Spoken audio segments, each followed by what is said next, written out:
આજે આપણે દ્વિવિસ્થાપન પ્રક્રિયા સમજવાની છે। સૌપ્રથમ આપણે દ્વિવિસ્થાપન પ્રક્રિયાની વ્યાખ્યા જોઈએ। જે પ્રક્રિયામાં પ્રક્રિયકો વચ્ચે આયનોની આપ-લે થતી હોય તેને દ્વિવિસ્થાપન પ્રક્રિયા કહે છે। હવે આપણે પ્રયોગ જોઈએ। પ્રયોગમાં આપણે સૌપ્રથમ બે કસનળી લેવાની છે। એક કસનળીમાં સોડિયમ સલ્ફેટનું દ્રાવણ લેવાનું છે અને બીજી કસનળીમાં બેરિયમ ક્લોરાઇડનું દ્રાવણ લેવાનું છે। હવે સોડિયમ સલ્ફેટના દ્રાવણને આપણે બેરિયમ ક્લોરાઇડમાં ઉમેરીએ એટલે નીચે સફેદ અવક્ષેપ જોવા મળશે।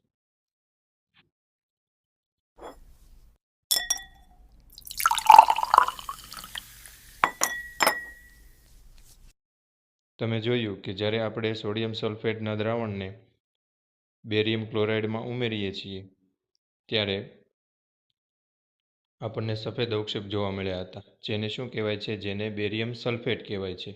અને ઉપર જે દ્રાવણ મળ્યું હતું તેને સોડિયમ ક્લોરાઇડ કહે છે। હવે આપણે બીજો પ્રયોગ જોઈએ।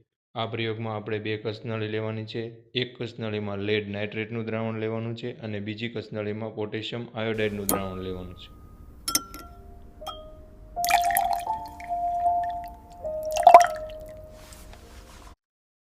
તમે જોયું કે જ્યારે લેડ નાઇટ્રેટના દ્રાવણને પોટેશિયમ આયોડાઇડના દ્રાવણમાં ઉમેરવામાં આવે છે ત્યારે પીળા અવક્ષેપ જોવા મળ્યા હતા, જેને શું કહેવાય છે? જેને લેડ આયોડાઇડ કહેવાય છે। અને ઉપર જે દ્રાવણ હતું એને પોટેશિયમ નાઇટ્રેટ કહે છે। અમુકને પ્રશ્ન થતો હોય છે કે અવક્ષેપ એટલે શું? તો અવક્ષેપ એટલે જ્યારે કોઈ પ્રવાહી દ્રાવણમાં બે અથવા વધુ રસાયણો ભેગા થાય અને તેમાંથી એક ઘન પદાર્થ બને અને દ્રાવણમાં તળિયે બેસી જાય અથવા અદ્રાવ્ય થઈ અલગ પડી જાય ત્યારે તે ઘન પદાર્થને અવક્ષેપ કહેવાય।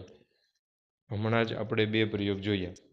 એ બંને પ્રયોગમાં આપણને અવક્ષેપ નીચે જોવા મળ્યા હતા।